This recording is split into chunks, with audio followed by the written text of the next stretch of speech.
तलत हुसैन साहब भी हमें ज्वाइन कर चुके हैं, सहाफ़ी हैं, सीनियर सहाफ़ी, तज़कियाकार। तलत साहब, जो फैसला आया है आज फर्द जुर्म आयद कर दी गई है, फैसल साहब तो कह रहे हैं हम बिल्कुल ही एक्सपेक्ट नहीं कर रहे थे।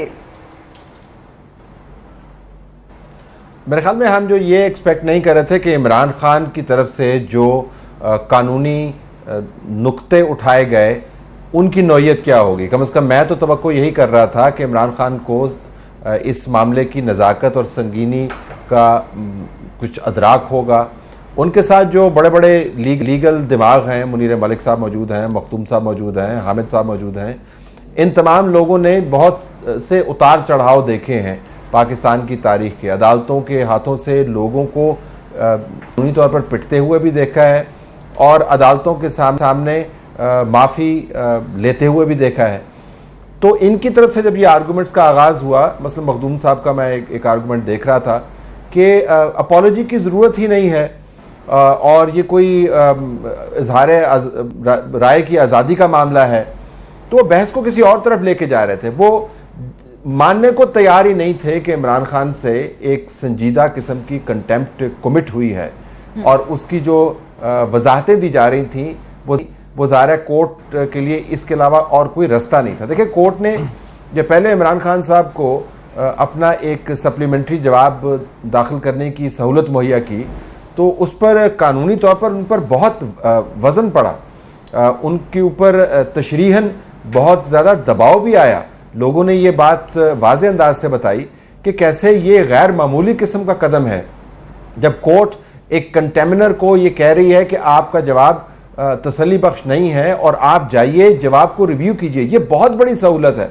इमरान खान साहब उस सहूलत से मुस्तफ़ीद हो सकते थे लेकिन वो नहीं हुए। पेशावर के जलसे के अंदर उन्होंने पब्लिक को इस्तेमाल करते हुए कुछ वजाहतें दी और वही वजाहतें फिर उनके जवाब के अंदर भी रिफ्लेक्ट हुई।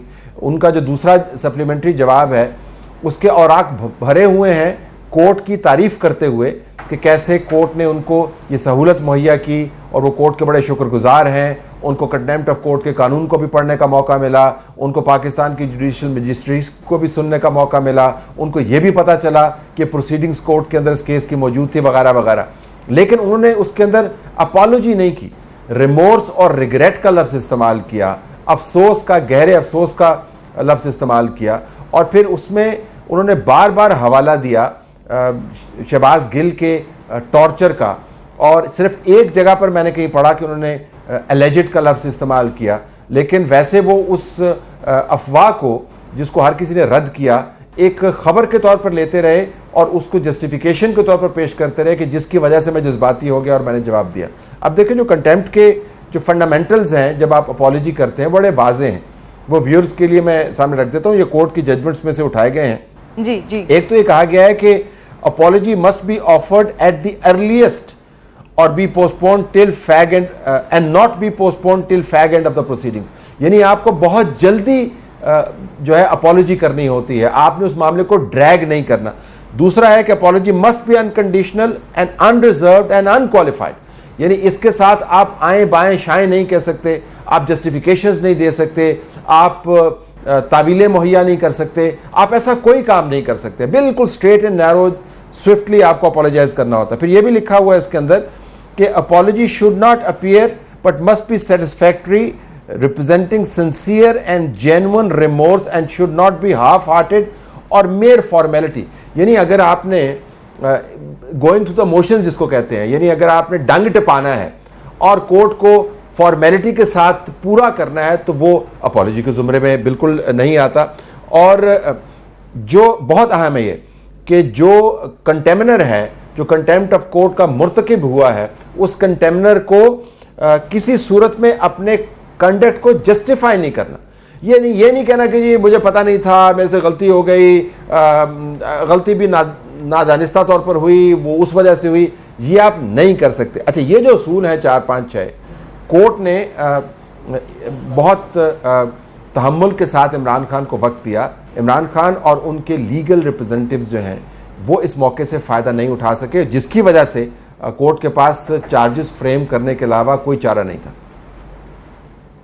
सही। अच्छा तलत साहब, इसी बात को लेकर आगे चलेंगे। आपने कहा कि मुआफ़ी मांगना बहुत ज़रूरी था और मुआफ़ी का एक बार भी जिक्र नहीं किया गया, गैर मशरूत मुआफ़ी का।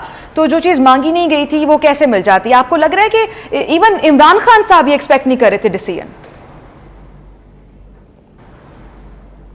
देखिए, इमरान खान साहब एक्सपेक्ट डिसीजन इस वजह से नहीं कर रहे थे कि उनको बार बार इर्द गिर्द के लोग बता रहे हैं कि खान साहब अगर आप डट गए ना जी तो कमाल हो जाएगा। अब आप ये देखिए, एक ट्वीट चल रहा है इनके एक नुमाइंदे का, जिसमें लिखा हुआ है 130 से सीधा 190।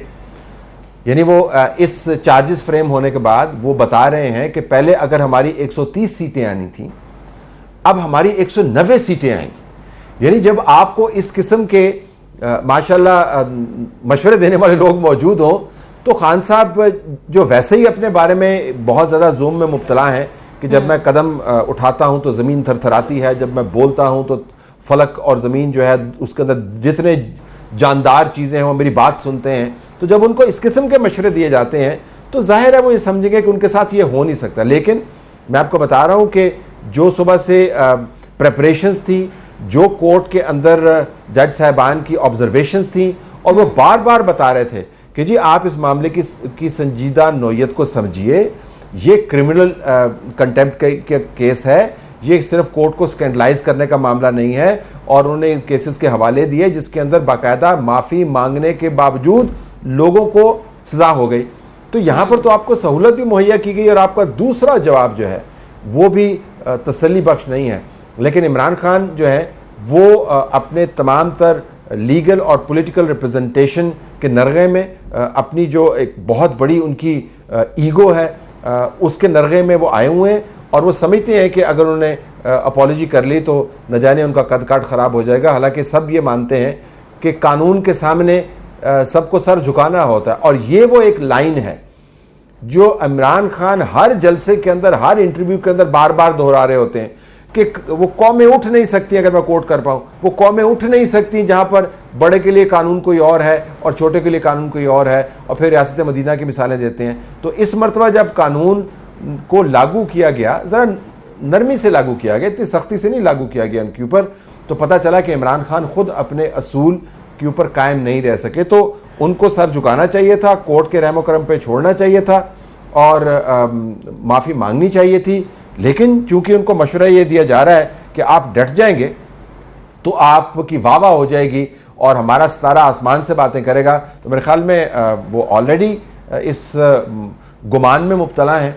तो इसके बाद तो फिर जाहिर है अगर वो नहीं तवक्को कर रहे थे तो फिर समझ में आती है कि क्यों तवक्को नहीं कर रहे थे। सही सही खराब हो जाएगा। हालांकि सब ये मानते हैं कि कानून के सामने सबको सर झुकाना होता है, और ये वो एक लाइन है जो इमरान खान हर जलसे के अंदर, हर इंटरव्यू के अंदर बार बार दोहरा रहे होते हैं कि वो कौमें उठ नहीं सकती, अगर मैं कोट कर पाऊँ, वो कौमें उठ नहीं सकती जहाँ पर बड़े के लिए कानून कोई और है और छोटे के लिए कानून कोई और है, और फिर रियासत मदीना की मिसालें देते हैं। तो इस मरतबा जब कानून को लागू किया गया, ज़रा नरमी से लागू किया गया, इतनी सख्ती से नहीं लागू किया गया उनके ऊपर, तो पता चला कि इमरान खान खुद अपने असूल के ऊपर कायम नहीं रह सके। तो उनको सर झुकाना चाहिए था, कोर्ट के रहमो करम पे छोड़ना चाहिए था और माफ़ी मांगनी चाहिए थी।